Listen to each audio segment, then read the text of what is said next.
साथियों नमस्कार। पटना बिहार से मैं अमिताभ कुमार दास, आईपीएस 94 बैच, और आप देख रहे हैं मेरा अपना यूट्यूब चैनल दास बोले बिंदास। साथियों, इस चैनल में मैं आपको ऐसी जानकारियां भी देता हूं जिनको जानना जरूरी है, लेकिन जिनको ज्यादातर लोग नहीं जानते। साथियों, खबर आ रही है कि मैक्सिको में वहां के सबसे बड़े ड्रग लॉर्ड यानी मादक पदार्थों के तस्कर को वहां की फौज ने मार गिराया है। इस तस्कर का नाम था एल मेंचो और इसकी गिरफ्तारी पर 1.5 करोड़ डॉलर का इनाम था। ये वीडियो बहुत रोचक और ज्ञानवर्धक है, इसे आखिर तक दिल थाम कर देखिए। साथियों, दुनिया का नक्शा याद कीजिए। जो संयुक्त राज्य अमेरिका है, यूएसए, उसके ठीक दक्षिण में सटा हुआ एक देश है मैक्सिको। ये जो मैक्सिको देश है, यहां सैकड़ों सालों तक एज़टेक सभ्यता चली थी और ये बहुत ही समृद्ध और विकसित सभ्यता थी। कुछ 100 साल पहले मैक्सिको पर स्पेनिश लोगों का कब्जा हो गया। फिर मैक्सिको को आजादी मिली, लेकिन मैक्सिको की सबसे बड़ी समस्या है कि वहां पर जो ड्रग माफिया है वो बहुत ज्यादा ताकतवर है। ड्रग्स यानी मादक द्रव्य यानी नशीले पदार्थ। ये कई किस्म के ड्रग्स होते हैं, जैसे हेरोइन, कोकीन, फेंटानिल। और मैक्सिको से ये ड्रग्स जो हैं वो अमेरिका में स्मगल किए जाते हैं, तस्करी से भेजे जाते हैं, और इनका जाल इतना बड़ा है कि अमेरिका के सारे जो 50 राज्य हैं वो इनसे प्रभावित हैं। और मैक्सिको में इन ड्रग्स के गिरोहों को कार्टेल कहते हैं।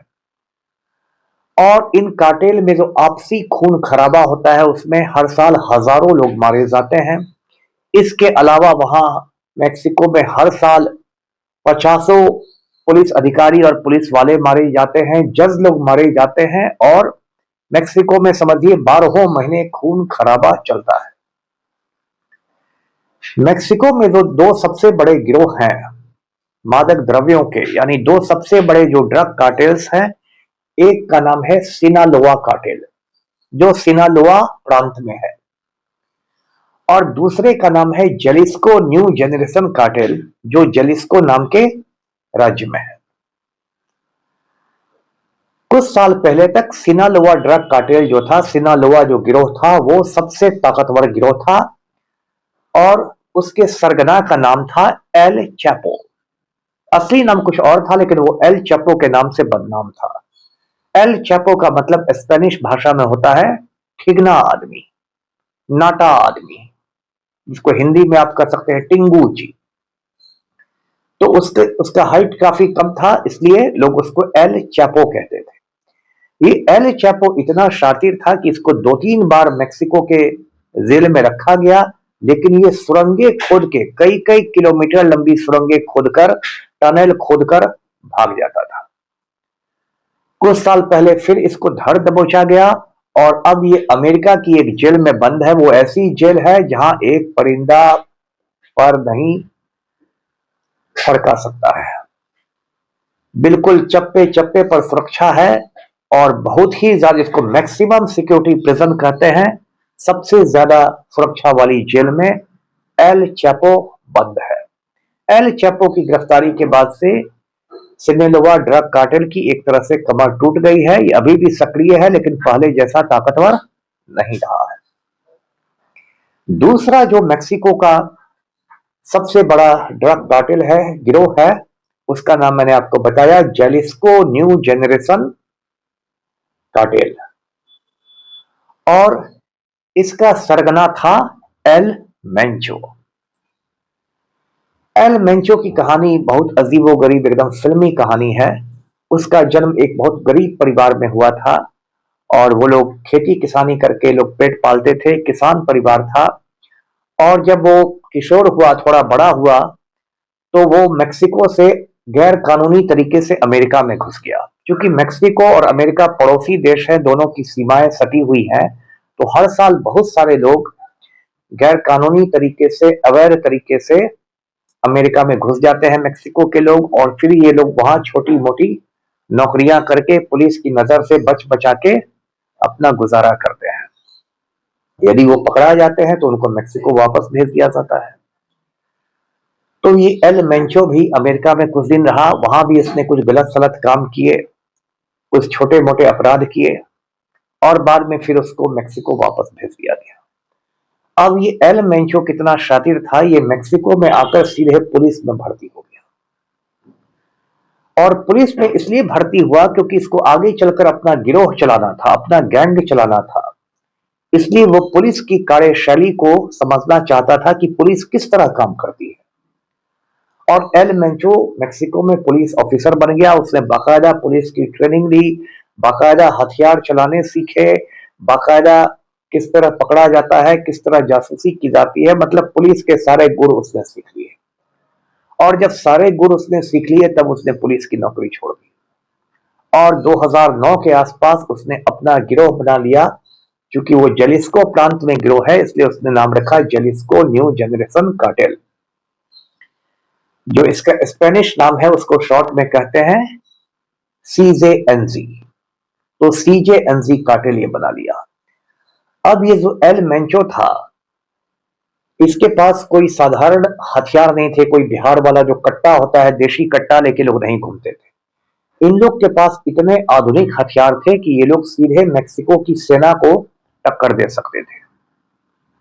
जैसे कि इसके गिरोह के पास रॉकेट लॉन्चर्स थे जो कंधे पर रखकर फायर किए जाते हैं।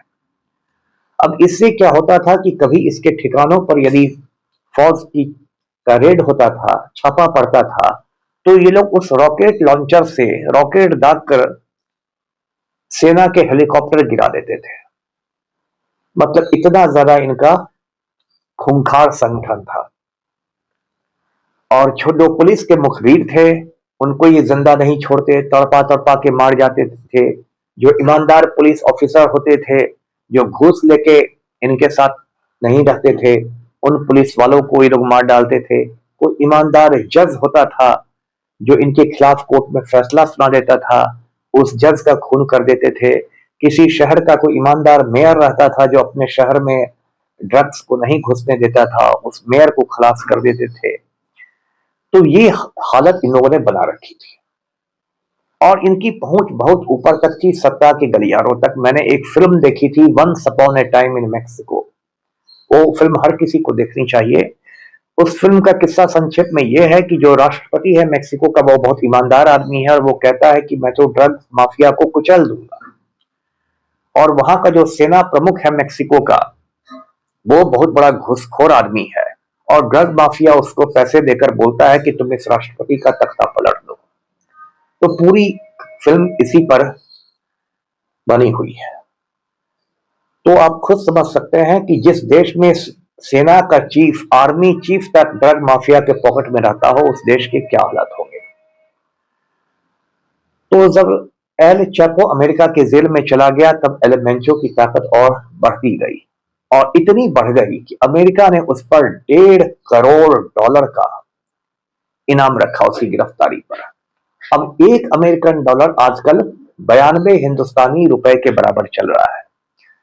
मतलब $1 अमेरिकन के बदले आपको 92 रुपीज देने पड़ेंगे हिंदुस्तान के रुपए। तो आप समझिए कि $1.5 करोड़ कितने करोड़ों रुपए के बराबर हो जाएगा। उसको 92 से आप गुणा कर दीजिए।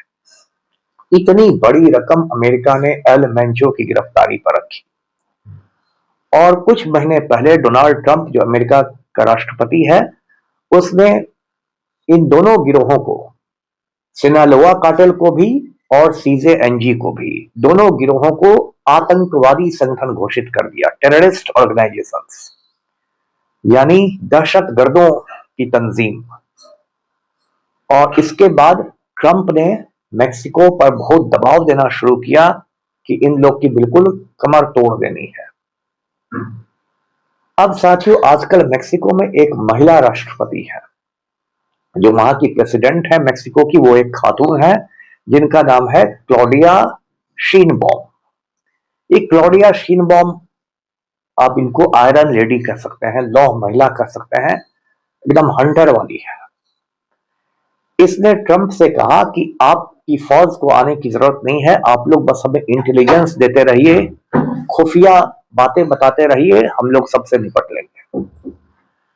उसके बाद 22 फरवरी को, यानी कि आज से 2 रोज पहले, अचानक अमेरिका ने मेक्सिको को यह खुफिया सूचना दी कि ये जो एल मेंचो है, ये एक खुफिया ठिकाने पर, गुप्त जगह पर अपनी महबूबा के साथ है।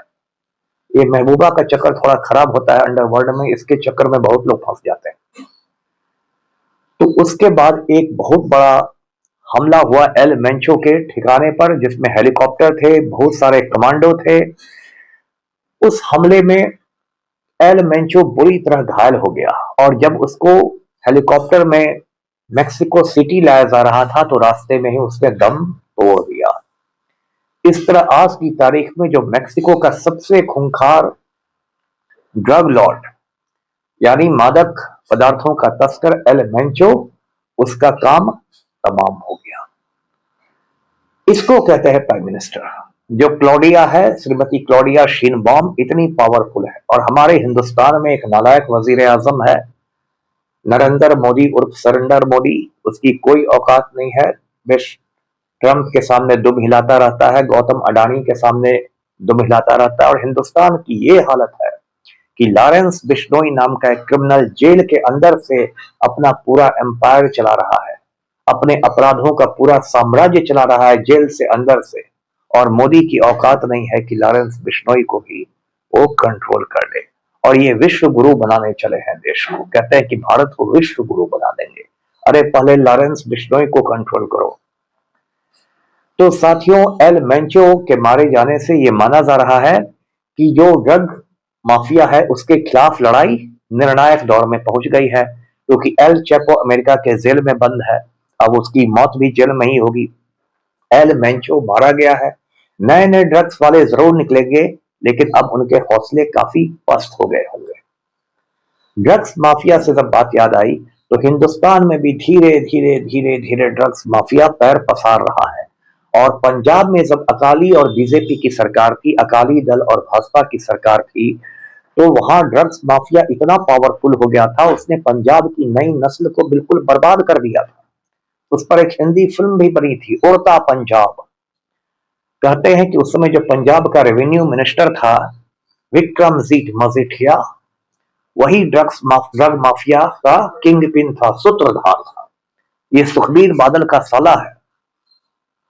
और अकाली बीजेपी की सरकार के समय पंजाब के गांव गांव में मादक पदार्थ, नशीले पदार्थ, ड्रग्स पहुंच गए थे। अभी गुजरात में जो मुंद्रा बंदरगाह है, पोर्ट है, वहां हजारों हजार टन हेरोइन पकड़ाए जाते हैं। और वो पोर्ट है गौतम अडानी का, जो आज के जमाने में राष्ट्रीय सेठ है, मोदी जी का मालिक है। तो कोई ताज्जुब की बात नहीं कि आज जो हालात मेक्सिको के हैं, वही हालात 5 साल बाद, 10 साल बाद हिंदुस्तान के हो जाए। तो साथियों, आज का वीडियो यहीं तक था। वीडियो को लाइक कीजिए, शेयर कीजिए, चैनल को सब्सक्राइब कीजिए। धन्यवाद। जय हिंद।